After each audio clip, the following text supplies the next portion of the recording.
Diba? So we are the construction management team. So konti lang kami. Nasa 7 lang kami.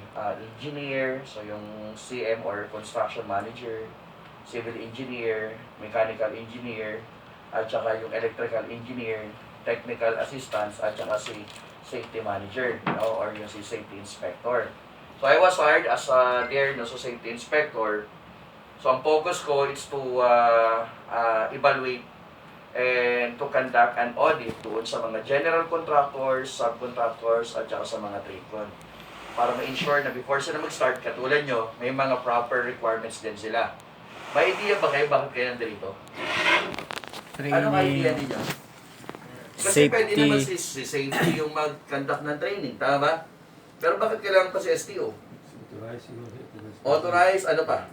Centralized. Para sir, marami pang matutunan. Para mas marami matutunan.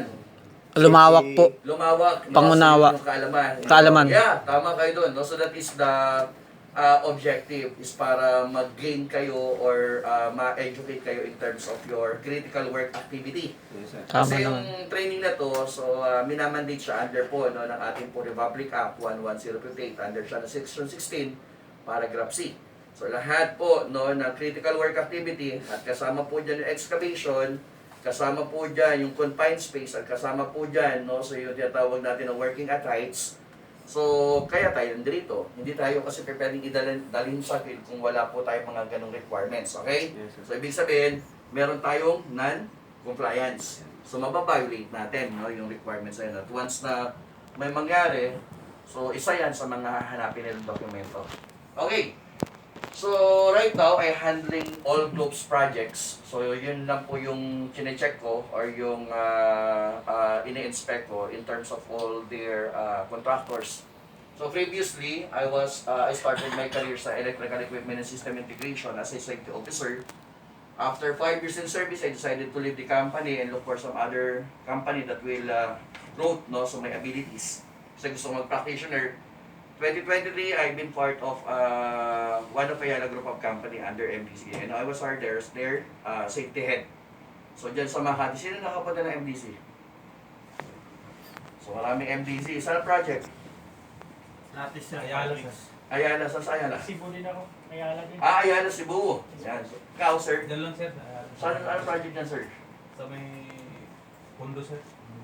Kontra yung di mo na naalala yung okay, saan? Hindi naman sa circuit, Ayala lang. Part now ng Makati Up. Makati Up, no? So, alam niyo naman kung gaano kahigpit sa MDC, tama ba? When we talk about safety, talagang mahigpit sila. No? So, safe lang din naman kasi we are prioritizing no, so your safety or the safety of every employee. So, I've been part of the company for more than 7 years. Kung di na nag-pandemic, siguro nandun pa rin ako. So, nag-pandemic and then yung partner ko, nag-give birth cesarean. So, medyo mahirap na iwan ko siya, tapos siya lang mag-isa doon. No? So, yung pagtitimpla ng gatas, napakahirap nun para saan?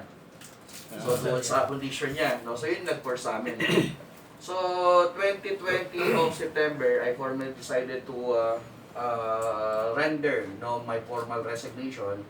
And November 2020, luckily been employed sa CM din, Construction Management din, and I was hired as their safety manager. So I've been part of the company for more than 4 years. So yun lang, it's more on audit lang. No, kasi gusto namin na before mag-start yung trabaho, make sure namin na kayong lahat na mag-perform ng task, ano bang purpose ninyo? Bakit po ba kayo nagtatrabaho? Ano reason? Para? Pamilya. Para ano? Kumita. Para sa kanila. Meron ba yung nagtatrabaho para masaktan? Hindi, sir. Ano ba? Wala naman siguro magkasakit. Yun. Wala naman siguro, no? So our goal is the same. So, isa lang yung goal natin, iisa lang po no, yung atin pong objective, no? So yun po is matulungan natin at ma-perform natin yung responsibilities natin bilang ano?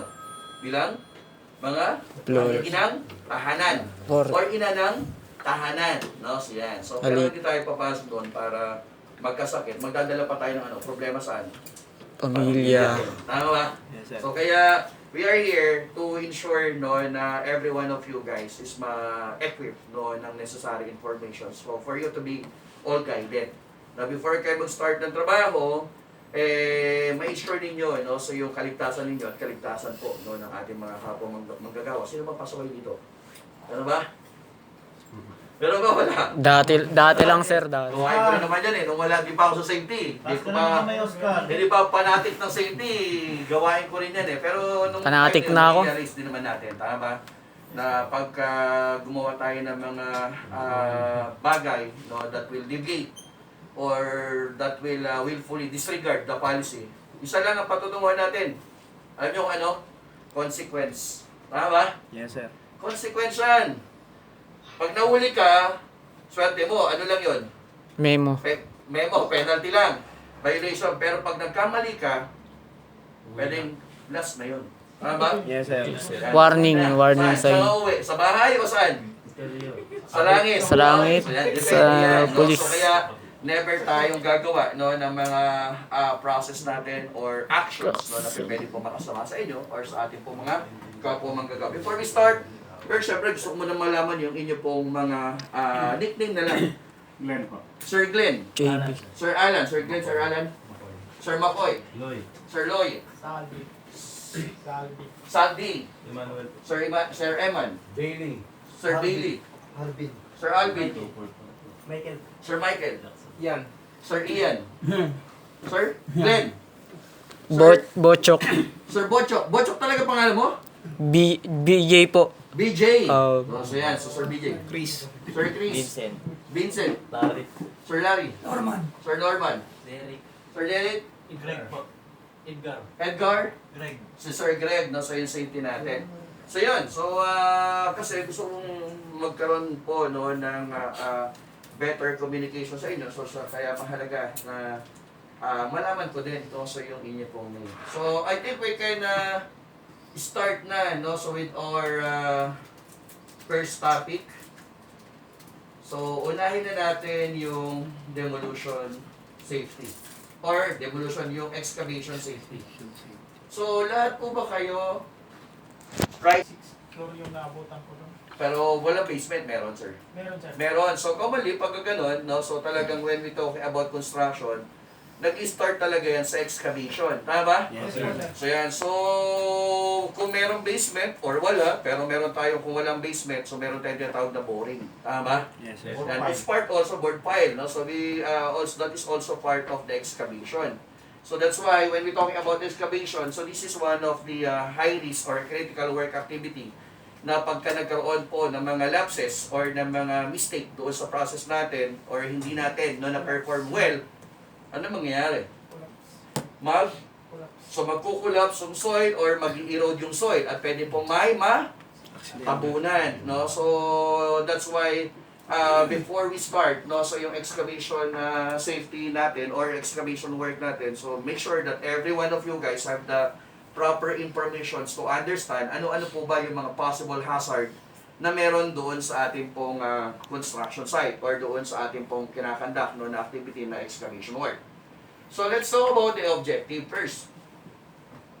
So our objective is to learn the general requirements prior to excavation activity and then learn the hazard and risk in excavation. So I think naman na meron na kayong understanding in terms of the hazard. When we talking about hazard ba, ano ba ibig sabihin ng hazard, sir? Panganib po. Panganib sa Tagalog, no? So yan. Ano naman ibig sabihin ng sir na risk? Kung may hazard, may risk. Ano naman po yung risk na yun? Yan po yung Risk. ano yan? Pagka na-expose ka sa hazard, ano yung pwede mangyari? So that will be the yan, no? That will be the output, okay?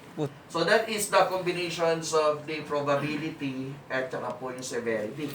So depende yan poison. kung ano yung pine-perform mong trabaho. So pag nasa excavation tayo, so yung hazard doon is mag-erode your soils because of the insufficient support of the surface protection ng soil, and then pag natabunan, ano pwede mangyari sa tao? Daganan. Mamatay. No? Or ma-engulf. Tama ba? sir. Ma-engulf siya no, ng mga object at ma-drone siya because of the soil conditions no, na na-trap siya or natabunan po siya. Pwede ikamatay ng tao. Or worse, pwede pong ano, or pwede po yung Hospital. result no, ng tinatawag natin ng mga serious Injury. or severe Injury. injury. Pwede Severe. rin mag-cause ng damage to Brain. Property, Ay, what parang- if yung hinuhukay ninyo, meron po mga other adjacent structure doon sa site, tapos wala tayong surface protection. Pag nag-erode yun, sama rin yun. Yes, sir. Nakakuha? Yes, sir. No, so malaki yung Sir. possible no, na maging losses at malaki yung possibility na magkaroon din ng malaking damages. Yan. So kaya we need no, to think carefully before we start no, yung atin pong excavation work. Make sure that everyone who will involve doon sa